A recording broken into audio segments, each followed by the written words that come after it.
Oremos. Querido Padre, una vez más suplicamos tu dirección. Abre nuestro entendimiento para cosas espirituales. En el nombre de Jesús. Amén. Nuestro tema para hoy es el juicio. Nadie quiere hablar de juicio. Si el Evangelio fuese solamente perdón, gracia, amor, sería maravilloso. Pero el tema del juicio es tan bíblico como el tema de la gracia, como el tema del perdón, de la misericordia divina. Hay un juicio, y no es porque nosotros queremos, es porque la palabra de Dios lo dice así. Déjenme leer Eclesiastés capítulo 12, versículo 14, dice: porque Dios traerá toda obra a juicio, juntamente con toda cosa encubierta, sea buena o sea mala. Dios traerá toda obra a juicio, hasta las cosas encubiertas, sentimientos, pensamientos, todo será juzgado. Leo ahora segunda a los Corintios, capítulo 5, versículo 10, dice así: porque es necesario que todos nosotros comparezcamos ante el tribunal de Cristo, para que cada uno reciba según lo que haya hecho mientras estaba en el cuerpo, sea bueno o sea malo. O sea, un día vamos a tener que comparecer delante del tribunal divino. Y en Hechos capítulo 17, versículo 31 dice: por cuanto ha establecido un día en el cual juzgará al mundo con justicia por aquel varón a quien designó, dando fe a todos de haberle levantado de los muertos. Por cuanto ha establecido un día. Quiere decir que ya hay un día establecido para el juicio. ¿Y cuál es ese día? Porque si ese día se va a determinar nuestra salvación o perdición, es importante que sepamos cuándo es ese día. Para saber cuál es el día del juicio, tendríamos necesariamente que ir al Antiguo Testamento. En el libro de Levíticos, ya dijimos cuando estudiamos el tema del santuario, que Dios dio el santuario a Israel, para que Israel pudiese entender el tema de la salvación. Y el juicio es parte del tema de la salvación. Porque ¿cómo sabremos quién se va a salvar, quién se va a perder si no hay un juicio? Entonces, para entender el juicio, el tema del juicio, tenemos que ir al santuario necesariamente, al pueblo de Israel. Y aquí en Levítico, versículos 29 y 30, dice así: y esto tendréis por estatuto perpetuo. En el mes séptimo, a los 10 días del mes, afligiréis vuestras almas, y ninguna obra haréis, ni el natural ni el extranjero que mora entre vosotros. Porque en este día se hará expiación por vosotros, y seréis limpios de todos vuestros pecados delante de Jehová. Quiere decir que para Israel había un día del juicio. Y ese día del juicio era en el séptimo mes, a los 10 días del mes. Era el día del Yom Kippur para Israel, el día de la purificación, el día del juicio. Todos los miembros del pueblo de Israel deberían hacer examen de conciencia y suplicar a Dios perdón por sus pecados, porque ese día para ellos estaba siendo el día del juicio. Ahora, hay una profecía muy interesante aquí en el libro de Daniel. Es una pena que poca gente conozca esta profecía. Es impresionante. Dice así, Daniel 8:14. Y él me dijo: hasta 2300 tardes y mañanas, luego el santuario será purificado. Si para Israel el día del juicio era el día de la purificación del santuario, quiere decir que para el mundo el día del juicio será el día de la purificación del santuario celestial. Por eso era necesario que estudiásemos el tema del santuario, que ya estudiamos. Hay un santuario en el cielo, y ese santuario también será purificado. Y el día de la purificación de ese santuario será el día en que empezará el juicio de la humanidad. Ahora, esta profecía de Daniel 8:14 dice: hasta 2300 tardes y mañanas, y entonces el santuario será purificado. Yo no voy a explicar la profecía, porque ese sería tema por lo menos para 2 periodos de 20 minutos. Pero quiero decirles una cosa, esa profecía, de acuerdo a los estudios del libro de Daniel, comienza el año 457 a.C., con el decreto de Artajerjes para reconstruir los muros de la ciudad. Ahora, si empezamos a contar del año 457 a.C., 1, 2, 3, 1000, 2300 años, vamos a ver que esa profecía termina el 22 de octubre del año 1844, hace poco tiempo atrás relativamente. 22 de octubre de 1844. Ese día, 22 de octubre de 1844, sucedieron 2 cosas. Una cosa sucedió aquí en la tierra y otra cosa sucedió allá en el cielo. En el cielo empezó la obra del juicio. Así como el sacerdote en Israel, una vez por año, entraba al lugar santísimo para purificar el santuario y era el día del juicio, el 22 de octubre del año 1844, allá en el cielo, el sumo sacerdote, que está descrito en Hebreos, entró al lugar santísimo para empezar la obra del juicio. Y esa obra de juicio está muy claramente relatada aquí en el capítulo 7 del libro de Daniel. En el versículo 9 dice: estuve mirando hasta que fueron puestos tronos, y se sentó un anciano de días, cuyo vestido era blanco como la nieve, y el pelo de su cabeza como lana limpia. Su trono llama de fuego, y las ruedas del mismo fuego ardiente. Un río de fuego procedía y salía de delante de él. Millares de millares le servían, y millones de millones asistían delante de él. El juez se sentó y los libros fueron abiertos. Empezó el juicio. 22 de octubre de 1844. Eso sucedió en el cielo. Y en la tierra sucedió algo extraordinario que poca gente sabe, que está descrito aquí en Apocalipsis 14, versículo 6. Dice así: vi volar por en medio del cielo a otro ángel que tenía el evangelio eterno para predicarlo a los moradores de la tierra, a toda nación, tribu, lengua y pueblo, diciendo a grande voz: temed a Dios y dadle gloria, porque la hora de su juicio ha llegado. Quiere decir, el 22 de octubre de 1844, en el cielo empezó el juicio, y en la tierra Dios levantó un pueblo, simbolizado por este tercer ángel, un grupo de mensajeros, para decirle al mundo: la hora del juicio ha llegado. Y esta iglesia es la iglesia que proclama a voz en cuello que en 1844 la hora del juicio llegó.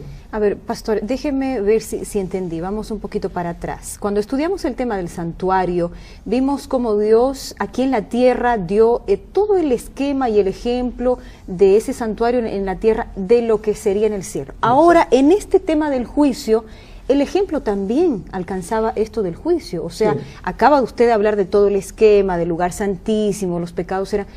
Entonces, Dios, yo más o menos lo tomo así, dejó también ese ejemplo de lo que sucedería en el tema del juicio, exactamente como pasaba en la tierra. Él mostró el ejemplo de lo que sería ahora, en estos días. Exacto, para que el ser humano entendiese el tema del juicio en el cielo, Dios le dio el santuario en la tierra, para que a través del ceremonial del santuario en la tierra, el pueblo entendiese que habría un juicio. ¿Qué pasaba en la tierra? Todos los días el israelita pecador iba, colocaba su mano en el cordero, transfería simbólicamente sus pecados para el cordero. Ese cordero era símbolo de Jesús, el cordero de Dios. El sacerdote sacrificaba el cordero, la sangre mojaba el suelo, así como la sangre de Cristo un día mojaría la cruz del Calvario. Muy bien, ahora el sacerdote transfería esos pecados al lugar santísimo del santuario de esta tierra. Y una vez por año, el sacerdote entraba al lugar santísimo para purificar el santuario. Ese era el día del juicio. Ese día todo el pueblo estaba en contrición, clamando a Dios por su misericordia, porque era para ellos el día del juicio. Así también, cuando nosotros confesamos nuestros pecados, somos perdonados, librados de nuestros pecados, pero nuestros pecados simbólicamente son transferidos al lugar santísimo del santuario celestial. Ahora, en estos días está sucediendo eso en el cielo. Bueno, antes de hablar de ahora, vamos a hablar lo que pasó hasta 1844. En 1844 el Señor Jesucristo, el sumo sacerdote, entró. Eso está aquí en Hebreos, lo hemos leído ya en el tema del santuario, no lo voy a leer ahora. Dice el versículo 24, capítulo 9 de Hebreos, versículo 24, porque no entró Cristo en el santuario hecho de mano, figura del verdadero, sino Jesús entró en el cielo mismo para presentarse ahora por nosotros ante Dios, y no para ofrecerse muchas veces, como el sumo sacerdote en el lugar santísimo cada año entraba con sangre de ovejas.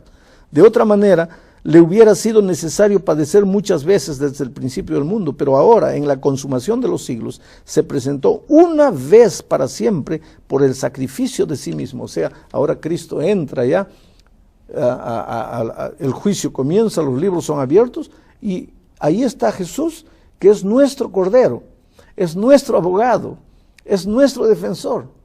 No tenemos que tener miedo. Ahora, ¿sobre qué somos juzgados? ¿Qué es lo que nos acusa o qué es lo que nos salva en nuestro comportamiento? Porque somos nosotros los que estamos siendo juzgados o estaremos siendo juzgados. Ya hemos leído 3 versículos en la introducción mostrando que seremos juzgados por nuestras obras, no solamente las visibles, sino las invisibles, que son pensamientos y sentimientos. Pero pastor, la salvación, no tengo muy claro esto, la salvación no es por obras. No, la salvación es únicamente por la gracia. Pero somos juzgados y condenados por las obras. No es contradictorio. Es aparentemente contradictorio. Somos salvados únicamente por la gracia de Cristo. Pero ¿cómo sabes, cómo sé que has sido salvado por la gracia de Cristo? Por ejemplo, tú me dices así, voy a hacer un ejemplo muy tonto. Pastor, yo me bañé esta mañana. Pero ¿cómo sé que te has bañado? Voy a mirar tu rostro, está limpio. Ahora, si tu rostro está lleno de hollín, lleno de barro, ¿cómo te bañaste esta mañana? Quiere decir, quien te baña es el agua. Pero ¿cómo sé que te has bañado? Mirando tu rostro, mirando las obras. Las obras no salvan, salva Cristo. Pero ¿cómo sabremos que hemos aceptado la gracia de Cristo? Por nuestra vida, viviremos como personas salvas, entonces ahí entran las obras. Y entonces, más o menos lo que me está diciendo es que en este caso son consecuencias. Si yo he vivido con Jesús, bueno, las obras serán una consecuencia. Una consecuencia. Es eso. Claro. Pero si tú te olvidas de Jesús y quieres trabajar por las obras, olvidándote de Jesús, esas obras no te valen de nada, son trapos de inmundicia. La Biblia llama trapos de inmundicia a la justicia. Algunas personas pasan toda la vida intentando comportarse bien, producir buenas obras. Otras personas no se preocupan por portarse bien, por producir buenas obras, pero en algún momento, tal vez hasta el último minuto de su muerte, aceptan a Jesús como su Salvador. ¿Esta última persona será salva también? Todas las personas que aceptaron a Jesucristo. No importa cuándo. El ladrón en la cruz es el más grande ejemplo de eso. En el momento de la agonía aceptó a Jesús, está salvo. Jesús le dio la garantía de que cuando Jesús venga en las nubes de los cielos, el ladrón en la cruz. Pero entonces ahí es mejor, por ejemplo, cualquier persona podría decir, voy a llevar una vida como a mí me plazca, y cuando falte algunos minutos antes de morir, si tengo tiempo, pues me arrepiento. Sí, tú puedes pensar de esa manera y querer vivir de esa manera. Solo quiero saber si vas a tener tiempo para arrepentirte. Porque ojalá que mueras de cáncer y que tengas 8 meses para pensar en tu vida. Pero y si no tienes un segundo, si estás durmiendo en el carro y te mueres y no tuviste un minuto para arrepentirte. Entonces tenemos que vivir, no pensando en la salvación, tenemos que vivir pensando en el amor de Jesucristo y tratando de vivir de acuerdo a lo que Jesús quiere para nuestra vida y queriendo siempre verlo feliz. Pastor, hablando del juicio específicamente, usted colocó una fecha literal. ¿Cómo saber si mi caso ya pasó en el juicio de Dios? Si ya fuimos juzgados. Si ya fui juzgada, ¿cómo? No sabremos. Una cosa sabemos, por lógica.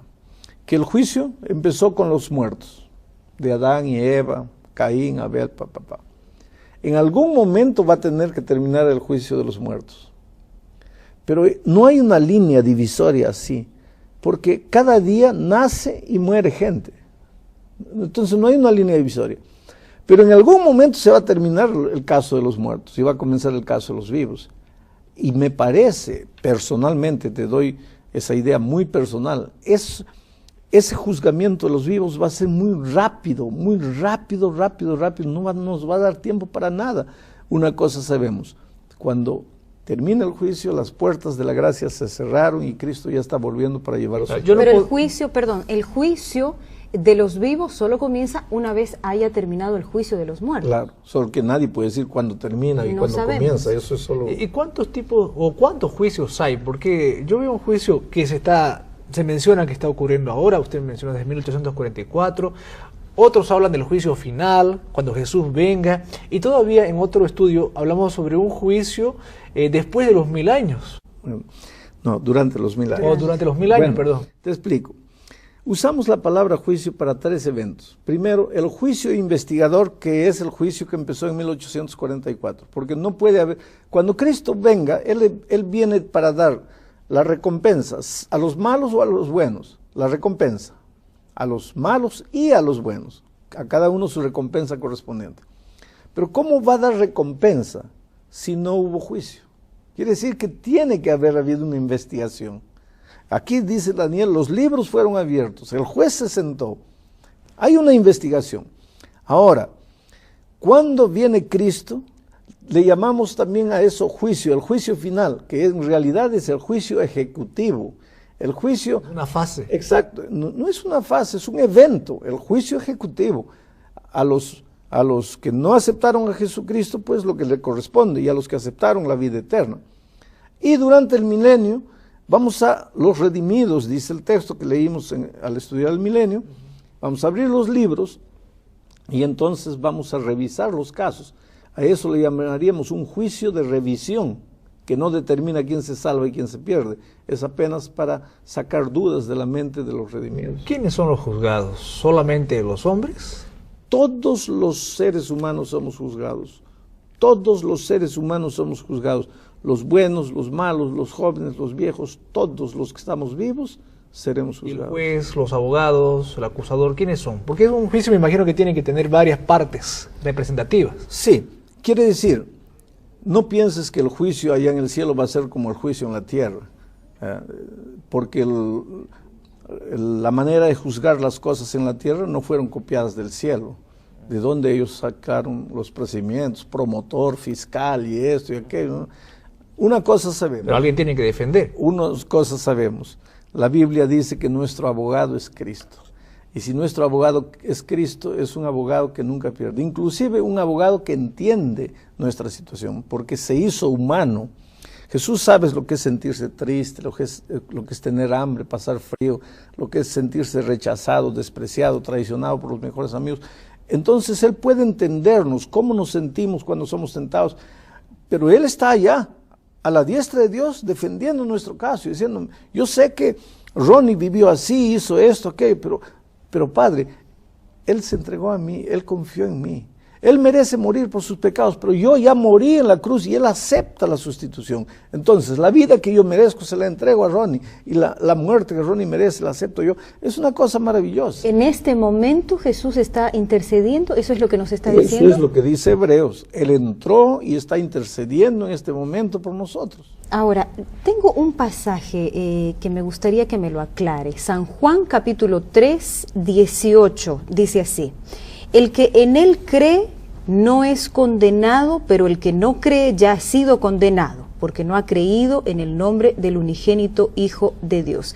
O sea, si yo creo, no necesito ser condenada, pero todo juicio tiene una condena. No, ¿cómo entender lo que está queriendo decir ahí, y está claro, es que si tú crees, ¿cuál es el problema de la condenación? No tengo que tener miedo entonces. Porque ya estás ni en del Cristo, ya de nada, estás en Cristo. El juicio para ti es una recompensa linda, es ahí que te vas a librar de todos los conflictos. Infelizmente terminamos el tiempo.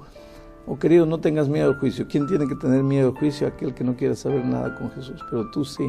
quieres conocer de Jesús, tú abres tu corazón a Él y no mires para el futuro con miedo, sino con confianza. Que Dios te bendiga.